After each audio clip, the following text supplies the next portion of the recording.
Welcome back to Lawn Dude Unearthed. Thank you for listening to our podcast. Now, the following podcast that you're about to hear is a re-recorded YouTube video of ours into podcast form. Now, when you get a chance, please check us out on YouTube, Lawn Dude Lawn Maintenance LLC. We will only be re-recording videos that are full of information, advice, and certain suggestions, especially from faults of ours that we had to learn from. Once again, thanks for your listen. Now cue the intro.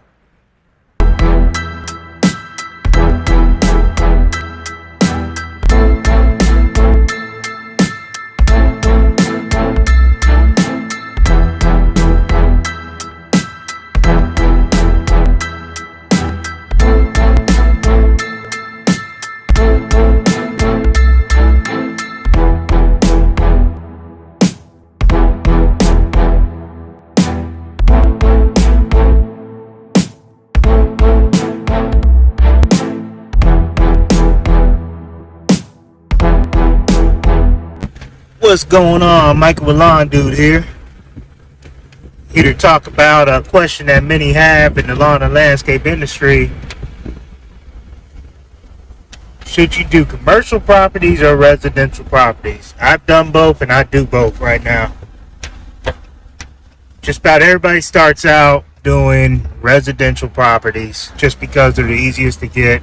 You don't need as high as of insurance qualifications or even help as far as getting the properties done and equipment. You don't need to go out here and spend a bunch of money on equipment when you're doing just residential.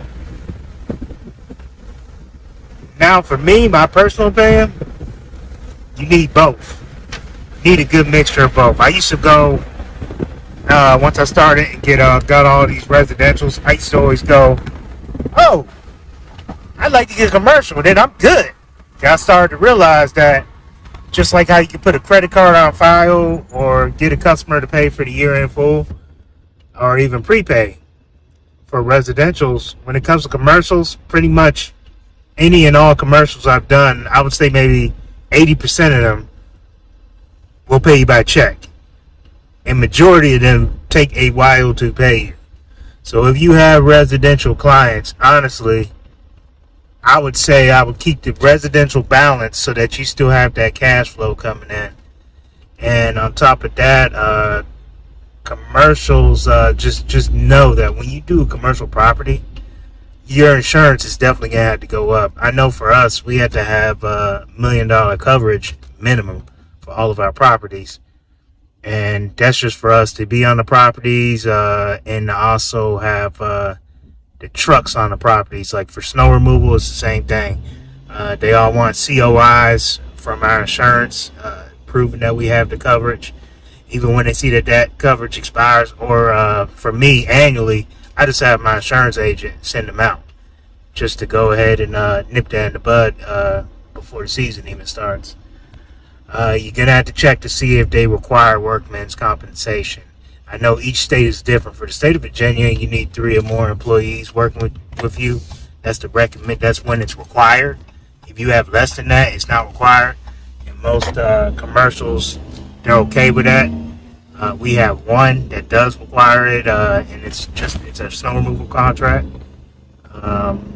So you gotta check to see if that's required. Usually, of course, you should have clean cut and uniform, you yourself as the owner along with your employees. Usually it's going to be a requirement in the contracts when you do these commercials.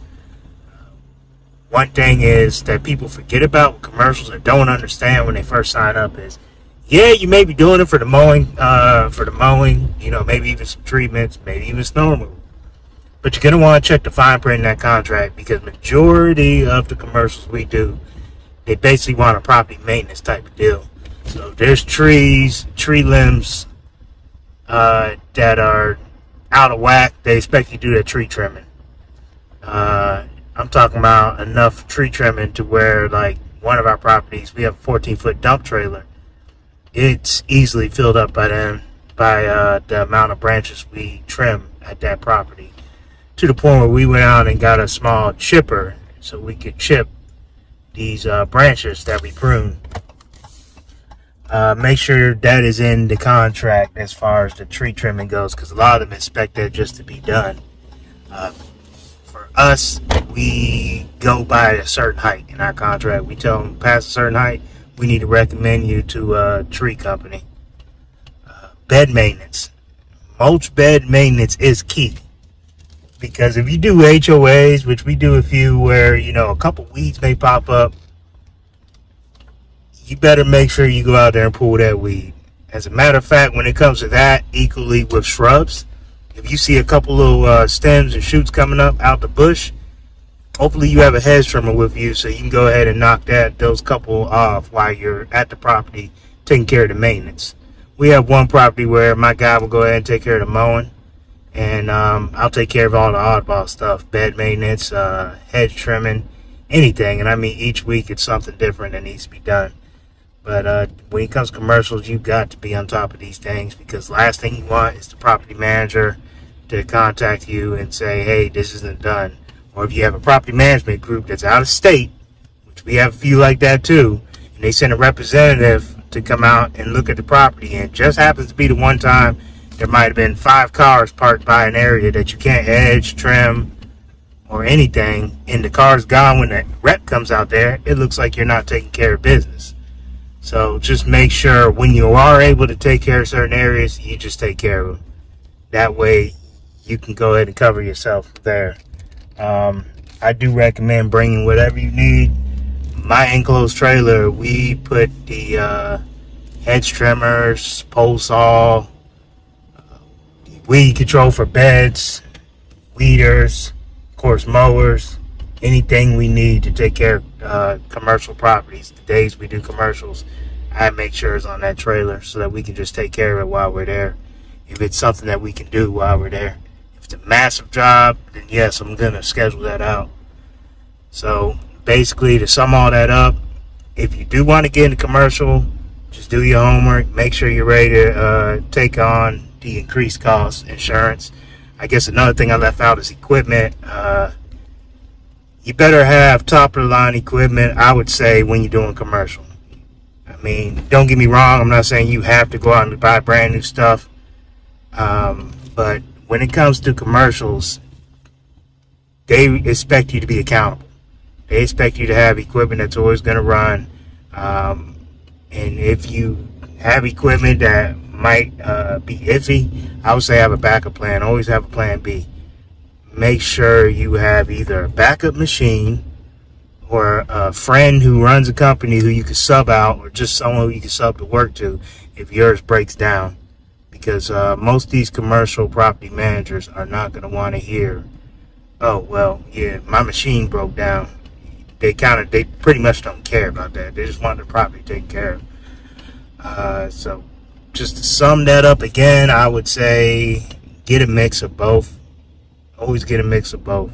And don't bite off more than you can chew. A lot of people do that. Make sure it's something that you can actually handle, that you can take care of. But other than that, it's really not much to it. It's personal preference for everyone. Some are going to say, let's go all commercial, let's go all residential. Me personally, I'm always probably going to have a mixture of both. It just works out better that way. All right, well, y'all take it easy. Hopefully these quick words helped you out. As you see, I'm out here sweating something serious. You know, it's been a hot week out here in Northern Virginia. It's supposed to be cooling off this weekend. All right, well, y'all take it easy. Stay blessed. Have a great weekend. It's Friday here. I think it's the 9th of July. You out here taking care of these properties. You tend to lose track of time, date, all that stuff. But everyone, be blessed. Take it easy. Peace. Thank you for listening to Lawn Dude Unearthed, where we dive into deep topics, discussing not only the highlight reels, We talk about the low light reels, the struggles, the successes. Anything we want to talk about for today, we will cover on this podcast. Once again, I appreciate you for listening to this. If you can, please give us a 5-star review. We are currently on Apple, Spotify, Anchor, YouTube, and still working on a few more. Thanks again for listening to us. Y'all be blessed. Peace.